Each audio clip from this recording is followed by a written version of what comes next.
إن الذين آمنوا والذين هادوا والنصارى والصابئين من آمن بالله واليوم الآخر وعمل صالحا فلهم أجرهم عند ربهم ولا خوف عليهم ولا هم يحزنون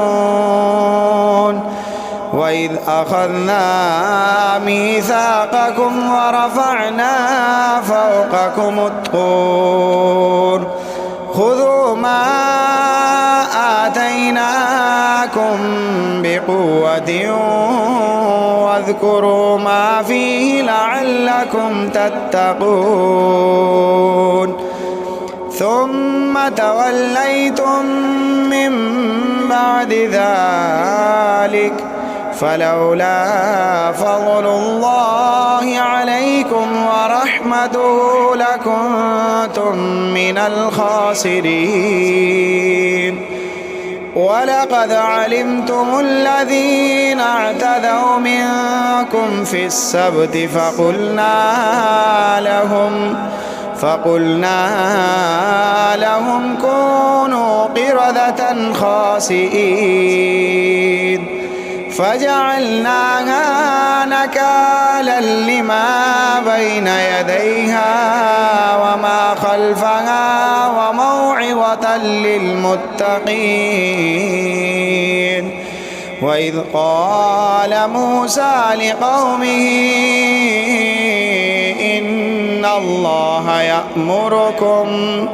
إن الله يأمركم أن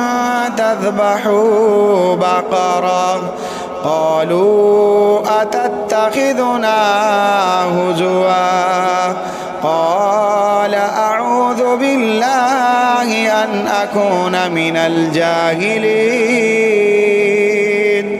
قالوا ادع لنا ربك يبين لنا ما هي قال إنه يقول إنها بقرة لا فارض ولا بكر عوان بين ذلك فافعلوا ما تؤمرون قالوا ادع لنا ربك يبين لنا ما لونها قال إنه يقول إنها بقرة صفراء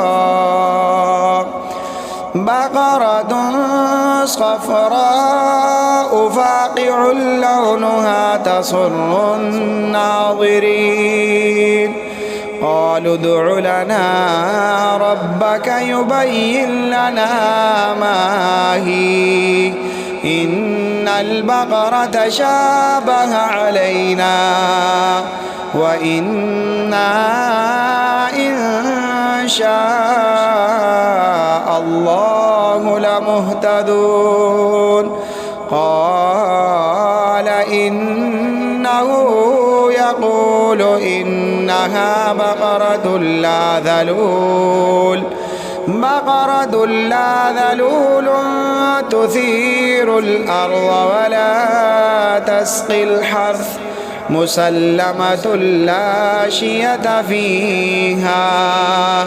قالوا الآن جئت بالحق فذبحوها وما كادوا يفعلون.